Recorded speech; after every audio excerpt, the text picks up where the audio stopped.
Irwin Gandhi ji से कहा कि दे बुढ़ो, हम तुमको पहचान नहीं पाए, तुम छोटा पैकेट बड़ा धमाल है, दिखने में बुढ़वा है, पूरा भारत हिला दिया। भाई तू, हम तुम्हारी बातें मान लेते हैं, तुम्हारी अधिकांश बातें मान लेते हैं। तो गांधी एवं इरविन के बीच में क्या हुआ? समझौता। यह समझौता दिल्ली पैक्ट के नाम से जाना जाता है, 5 मार्च 1931। ये पिछला दरोगा में क्वेश्चन पूछा था। इसमें गांधी जी से शर्त रख दिया उसने इरविन कि आप बस गोल में ये सविनय अवज्ञा आंदोलन छोड़िए और कहां जाइए? इंग्लैंड जाइए। किस गोल में? सम्मेलन में, द्वितीय में।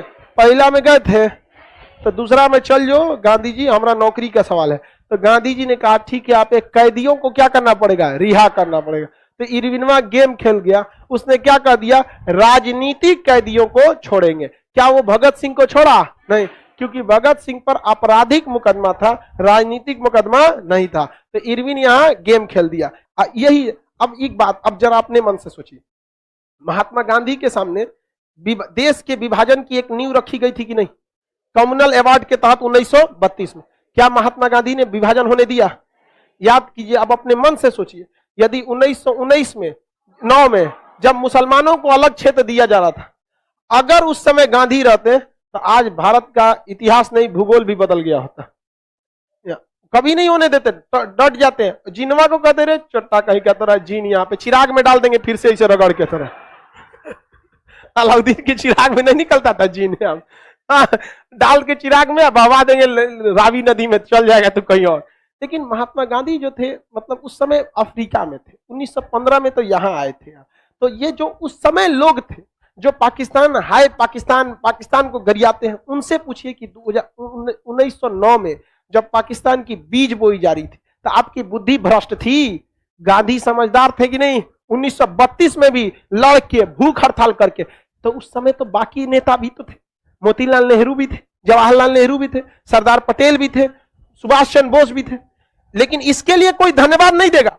लेकिन भगत सिंह को राजनीतिक अपराध की वजह से क्यों नहीं बचा पाए, इसके लिए सब गरिया देगा वहां।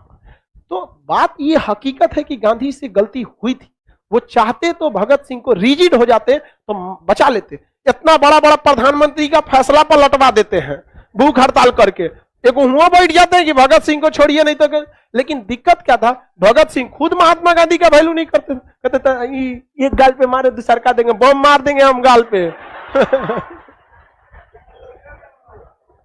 एक के बार में खत्म हो जाए।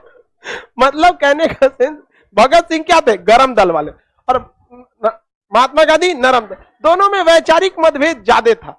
तो कभी भी आप मतभेद होके नहीं ना आ सकते हैं, एक मजबूरी हो जाती है। आप एक सिद्धांत, जिस सिद्धांत से आए हैं उस सिद्धांत के खिलाफ नहीं जा सकते। तो महात्मा गांधी शुरू से अहिंसा के सिद्धांत पे गए। तो ये भी देखे ना कि क्षणिक तो हम भगत सिंह को बचा लेंगे, लेकिन इतिहास में हमेशा यह रहेगा नहीं कि गांधी कॉम्प्रोमाइज कर लिया। तो हर इंसान अपनी आदर्शों से, अपने उसूलों से बंधा होता है, वो कभी नहीं कर सकता। समझ में आएगी नहीं क्या? कभी नहीं जाएगा। अब जैसे हमारा यूट्यूब पे 14 मिलियन, आज 14 मिलियन हो गया यूट्यूब पर। आप सब लोग का बहुत बहुत सपोर्ट रहता है आप लोग के।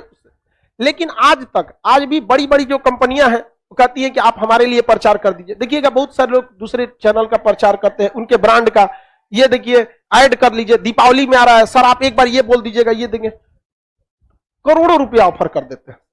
लेकिन हमारा एक जो सिद्धांत बन चुका है कि हम कभी नहीं बोले मतलब कभी नहीं बोले, तो हम कभी सिद्धांत से समझौता करेंगे? कर देंगे तो कोई बहुत बड़ा बात नहीं है। लेकिन एक होता है ना, मतलब एक आत्मा अंतरात्मा जवाब नहीं है। तो भाई पढ़ाने आए थे, कमाने नहीं आए थे। जो यूट्यूब जो था, जब लॉकडाउन लग गया था, मजबूरी में हमको पढ़ाने का और कोई रास्ता नहीं बचा, पढ़ाने आए थे शुरू से ही, और आज भी हम पढ़ाने ही आए। शुरू से कभी नहीं बोले, आप देखेंगे वहां पे भी जय हिंद, पढ़ना ये है, जय हिंद खत्म, बीच में कभी कुछ नहीं बोलते हैं यहाँ पे। तो शुरुआत से वही सिद्धांत। तो महात्मा गांधी के साथ भी यही हो गया था, शुरुआत से वो नरम दल को लेके आगे बढ़ रहे थे। चौरी चौरा जैसा कांड जो था, मामूली कांड, एक देश की आजादी में 22 गो पुलिस वालों के जला के मर जाना कौन सा बड़ बात होता है? यहाँ ससुरा कोनो बड़का पंडा, यहाँ दुर्गा पूजा में जब भगदड़ मच गया था तो कचा गए थे लोग। पैसी इलाहाबाद के प्रयाग मेला में पुल टूट गया था तो 30-40 लोग दबा गए थे लोग। हम लोग यहाँ तो कोई बहुत बड़ी बात नहीं थी। लेकिन उस व्यक्ति का खुद का अपना आंदोलन था, असहयोग आंदोलन, हिंसा के कारण रद्द कर दिए कि नहीं कर। तो जब इंसान विचारों से बंध जाता है ना, तो उसके लिए बड़ा मतलब डिसीजन लेना मुश्किल हो जाता है। और जो परिवर्तन करने वाले लोग होते हैं, जो समाज में परिवर्तन ला सकते हैं, वो सब कुछ कर सकते हैं, विचारों से समझौता नहीं कर सकते। तो महात्मा गांधी को यहाँ तो अब क्या है कि भगत सिंह के साथ इमोशनल जुड़ता है इंसान यहाँ पे, लेकिन और लोगों की भी जिम्मेदारी बनती थी। समझ आ रहा है कि नहीं आ रहा है?